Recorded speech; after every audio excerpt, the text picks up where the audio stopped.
Hello everybody and welcome back to another video. This is a showcase video for the zombie pigman gold and XP farm that you can see happening all around me right now. If you haven't seen this sort of farm before, it is a game changer. You will get yourself ridiculous amounts of XP because you can stand here for very long amounts of time, AFK from the computer, and you'll also get yourself a whole bunch of gold as well.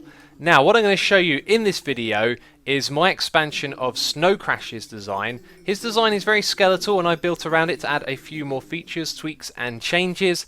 And if you want to know how to build this sort of farm, he has built a tutorial on his channel. So in the description box down below you can find a link to his channel and to his tutorial as well. This video is not a tutorial, I'm going to make it very clear, it's just a showcase of the things that have changed, but it does include a world download, which means that you can download this, have a look at it for yourself and figure out how you're going to rebuild it on your server. So I will go through all of the changes in this video and such, and then in the description box down below you can find a link to download this thing. Now, one more thing I should mention before we get to it is that this is in the overworld. You can see that it's nighttime, I have night vision on, and we are actually in the hell biome, which means that this behaves like it was the nether. Over there on the left where it says biome, you can see it says hell. The reason that I've done that is to MC edit this farm into the world. Unfortunately, due to the way that the nether works, if you MC edit a farm like this into it, no mobs will spawn in it. So that is the reason that we're in the overworld, and that is the reason that these zombie pigmen are actually spawning here. So first things first, if it wasn't obvious as to how this farm works, basically you stand in the middle, you got to make the pigmen aggressive first, and they will continually make each other aggressive and try and pathfind to you, which will lead them into these traps. They'll die at the bottom, the XP and items will then be delivered to you, as you can see right there, which is just fantastic. Now we're going to go into creative mode to show you the rest of this. The first thing I want to show you that I've added is the monkey farm minecart elevator, which goes up through the middle. So from all the way down there you can get up to the top very quickly, and the way that that works is by sitting in the minecart. So you can look up, hold down right click, and you go all the way up to here. When you're in survival mode, to get to the top you need to hop up onto this one and then go into this minecart. The reason why is because this needs to be nice and high up so that the pigmen have a clear sight of you and can pathfind to you. At the moment they're no longer aggressive at me because I'm no longer a survival player. Anyway, if we go into the area up the top, this is another thing that I've added. We've got our gold collection right here with tons and tons of chests to store all of this, and occasionally a chicken jockey will get into your system, so you get raw chicken and feathers as well. Then at the top here we've got enchanting. So going down here we've got a silent item elevator system using the droppers on either side, and I've got to point out that the silent isn't a big deal here because there are lots of pistons at work. There'll be the sound of zombie pigmen moaning, so it's just the way that I've set it up. The silent part isn't really a big feature. But if we go further down, we have an item collection system down the bottom here.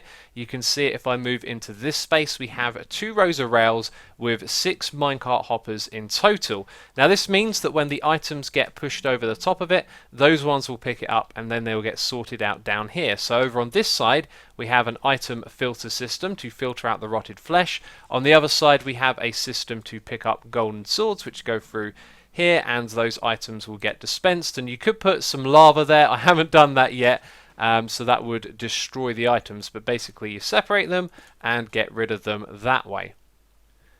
So the timing of these pistons means that the slime blocks will never pick up the packed ice in front of them. However, I've still had problems when the chunks unload and load in this game. Sometimes your redstone timing can get a little bit funky. So as well as this circuit here being modified, there is also an on-off switch for this farm, which we will get to in a moment. But I've also added more blocks around the back here than on Snow Crash's design, and I found that this just stops the lossiness of items. You've probably seen it, like over here, occasionally the items can find their way on top of the glass, and by adding these extra blocks back here, it just means that more items end up in this system and you actually collect more gold overall, which is really cool. Now the on-off switch is located right here, so when you're going up and down using the minecarts you can stop in one of them, which is actually made. So you can see that the switch is here because of this sign, so that means that you can stop and hit the switch, and when it's down it's turned off. But let's go back up to the top and fly out of this thing again.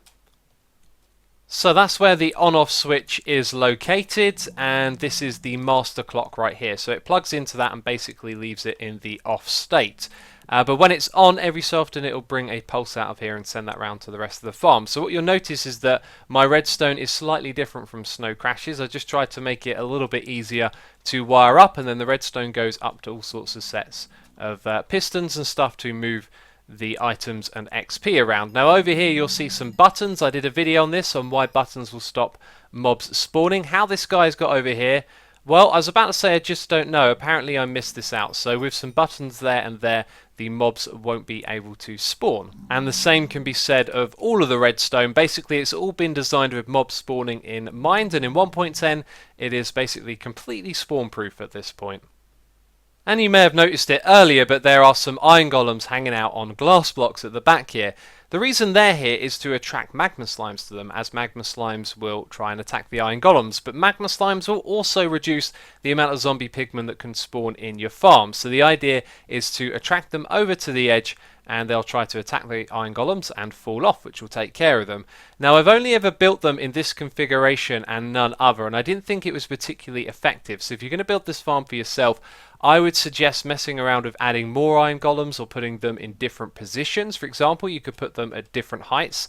With them like this, it seems like the magma cubes only on the middle floor will go for them. And also, a lot of the ones that are closer to this side don't pay any attention to them at all. So it's probably a good idea to mess around with that and see if you can make them more efficient. And I believe there is one last thing that I want to mention, is that in this world, the daylight sensors here are set to normal. You need to put them like this, but because we are in the overworld, that will actually mess up these right here.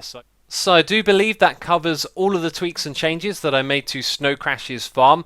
As I said at the beginning of the video, you can find his tutorial and his channel in the description box, but I will not be doing a tutorial for this. If you really want to build this farm, it takes a lot of effort and preparation, and you've got the world download to help you with that, so you can open that up, you know, have a look at how it's all built and then rebuild it in your own world. But anyway, that is going to be it from me of this video. If you have enjoyed it, please do leave a like. As always, thank you so much for your support, and I will see you soon. Bye bye.